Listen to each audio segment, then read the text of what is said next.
오늘 우리에게 주시는 하나님의 말씀 골로새서 2장 6절에서 15절까지 말씀입니다.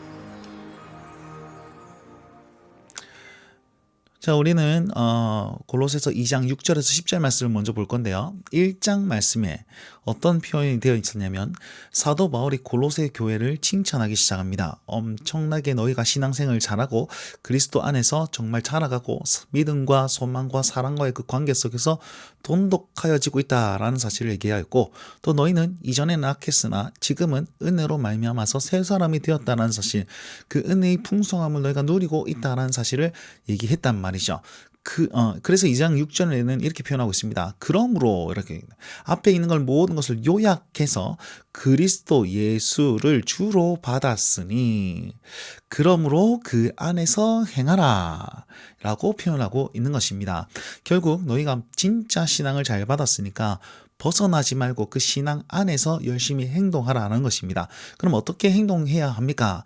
첫 번째, 뿌리를 박으라 라고 얘기를 하고 있는데, 이것은 예수님과 친밀한 그 연합관계를 확실하게 누리라라는 것이고, 두 번째는 세워지라라는 것입니다. 그 연합과의 관계에서 점점 자라가라라는 뜻으로 생각하면 되시겠고요. 세 번째는 굳건하게 서서 흔들림 없이 단단하여진다라는 것이고, 마지막으로 풍성함에 감사하는 삶을 살아라라는 것입니다. 이게 무슨 말이면 그리스도께서 주신 모든 것, 그 친밀함과 자라감과 굳건하게 됨을 진짜 소중한 것으로, 중요한 것으로 여기고 감사하며 누리라라는 것으로 이렇게 표현할 수 있습니다. 무슨 말이냐면, 정리하자면 주 예수 그리스도를 주로 받았으니까 그 안에서 든든히 서고 또 굳건해지고 그 받은 것에 풍족하게 누리면서 살면 주 안에서 믿음의 공동체를 세울 수 있다라는 사실을 얘기를 하고 있습니다. 그러면 왜 이런 공동체를 세워야 되고 왜 이런 삶을 살아야 합니까? 바로 거짓 교사들이 너희 안에 침투했기 때문이다라는 것을 얘기하고 있습니다. 이들은 철학과 헛된 속임수로 그들에게 다가가는데요. 여기서 철학은 뭐 헬라 철학이나 아니면은 뭐 이제 그런 의미가 아니라 미신적인 것을 고상하게 표현한 것이 철학입니다. 우리도 점집 가보면 점집이라 표현하지 않고 철학관이라고 얘기하잖아요. 그러면서 학문적인 것을 얘기하면서 자기의 이게 그 저급한 그 종교성을 포장하는 표현이 바로 이것이었습니다. 결국 헛된 속임수로 간다는 것입니다. 그들의 속임수는 무엇이냐면, 첫 번째는 사람의 전통을 이용한 것입니다. 율법이나 할례나 절기나 금식이나 이런 것들을 가지고 세상 초등학문처럼 얘기를 하는데, 이게 무슨 말이냐면 율법을 잘 지키고 할례를 행하고 절기를 잘 지키고 금식하면 너희가 신비적인 체험을 할 것이다. 그러면 그게 다른 너희들을 구원에 이끌 것이고 뭐 이런 쪽으로 표현한다는 거죠. 우리가 예전에 보면 물 하나 떠놓고 비나이다 이렇게 얘기하잖아요. 정성을 쏟으면 좋은 일이 있을 것이다. 신비로운 일이 있을 것이다. 이게 초등적인 그런 저급한 어떤 종교성을 나타내는 거다라고 표현하면서 세상의 초등 학문이라고 표현한 것입니다.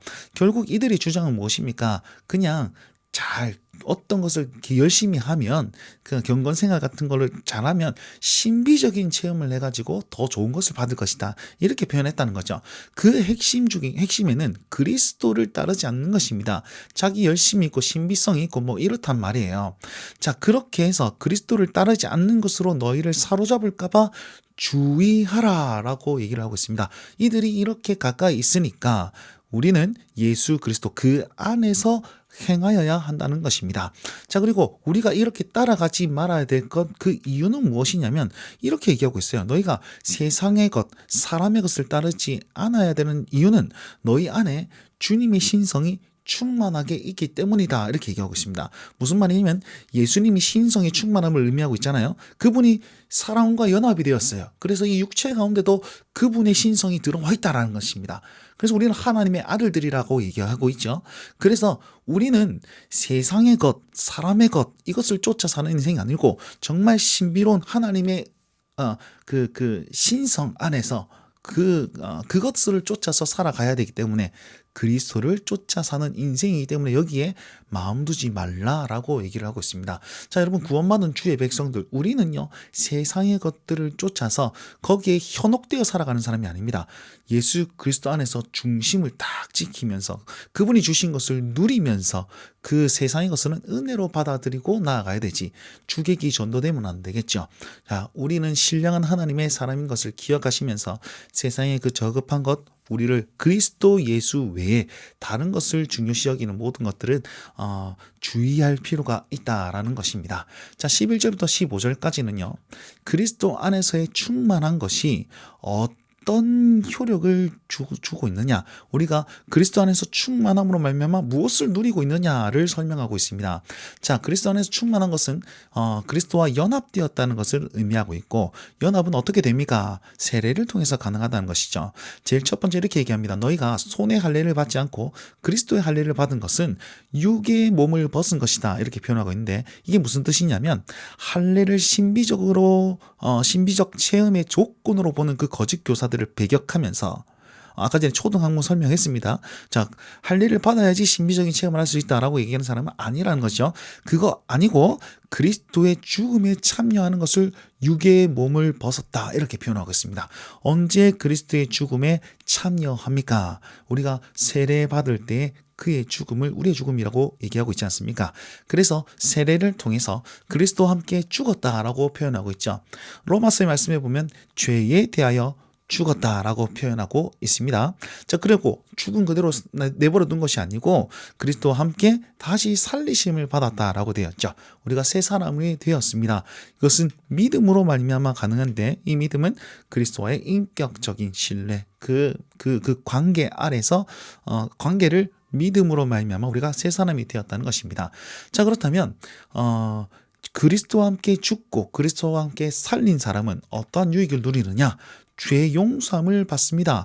죽음과 부활로 말미암아 죄 용서에 대한 은혜를, 죄 사함의 은혜를 받게 되는 것입니다. 자, 여기에서 우리 본문 말씀에서는 불리한 법조문으로 쓴 증서를 다 찢고 십자가로 막 이렇게 태웠다, 이렇게 표현하고 있는데, 율법의 규정들입니다. 율법 이거 지키고 저거 지키고 이거 해결해야 되고 저거 해결해야 되고 이렇게 해야지 구원받는다라는 그 모든 율법의 조문들을 십자가에서 다 못 박았다라고 표현하고 있죠. 그래서 우리는 예수 그리스도로 말미암아 죄 사함의 은혜를 받은 하나님의 사람들이라는 겁니다. 그러면 그 죄 사함을 받은 주의 백성들, 죽고 다시 산 그 사람들은요, 이제는 영적인 승리에 동참하게 됩니다. 통치자들, 권세자들을 무장해제시키고 포로로 끌고 간다라고 표현하고 있습니다. 이것은 죄와 악한 영들에게 이길 수 있는 힘이 우리에게 주어졌다라는 것입니다. 왜요? 우리는 죄인이 아니라 새 사람이 되었기 때문입니다. 그래서 이 모든 것들은 십자가로 말미암아 그렇게 행하셨다라고 얘기하고 있죠. 자, 그럼 잘 보시면 이 모든 내용들이 주기도문에 나온 내용들과 거의 비슷합니다. 주님께서 주신 기도를 사도 바울이 이렇게 적용해서 너희는 이것을 누리며 사는 인생이다라는 사실을 또 강하게 말해주고 있는 것이죠. 자, 그리스도와 연합된 저와 여러분들은 이렇게 사는 삶입니다. 나는 죽고 주로 인해서 살고, 그런 말미암아 죄의 용서함을 받고 죄 사함 받아서 죄의 모든 영적인 전투에서 승리할 수 있는 하나님의 사람이 되었으니까 너희가 거짓에 미혹되지 말고 이 모든 것을 주신 주 안에서 살아라라는 메시지를 계속 강조하고 있는 것이 오늘 본문 말씀이라는 것입니다. 자, 오늘 본문 말씀을 기억하시면서 우리 삶에 한번 적용해 봅시다. 우리는 예수님에서 진짜 많은 것을 받았습니다. 근데 세상에 기웃거리는 이유는 뭡니까? 그것에 집중하지 못하기 때문이죠.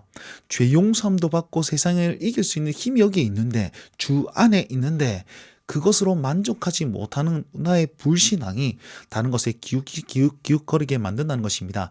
오늘 하루 살아가는 동안에 주님 주신 구원과 그 은혜들을 한번 헤아려 보시고 그것에 풍성히 감사하며 살 수 있는 그런 오늘 하루의 삶이 되면 어떨까요? 그럴 때에 우리 주님을 바로 볼 수 있게 될 것입니다. 두 번째는 신자들은요, 세상의 미혹에 노출되어 있습니다. 그리스도가 아닌 것을 계속해서 미혹하고 있지요. 그때에 분별할 수 있는 지혜를 구하며 살아갑시다. 그리스도를 따르지 않는 것에 사로잡히지 않도록 하나님 내게 깨어서 잘 볼 수 있고 또 피할 수 있는 그런 은혜와 능력을 허락해 달라고 기도하며 방어적인 자세, 죄악과 그 세상의 방어적인 자세로 우리가 살면은 주 안에 사는 것을 능히 증명해 볼 수 있게 될 것입니다. 오늘도 이 말씀을 기억하시면서 주님과 함께 동행하고 승리하실 수 있는 저와 여러분들이 되셨으면 좋겠습니다. 우리 주님과 함께 하십시오. 날마다 주님과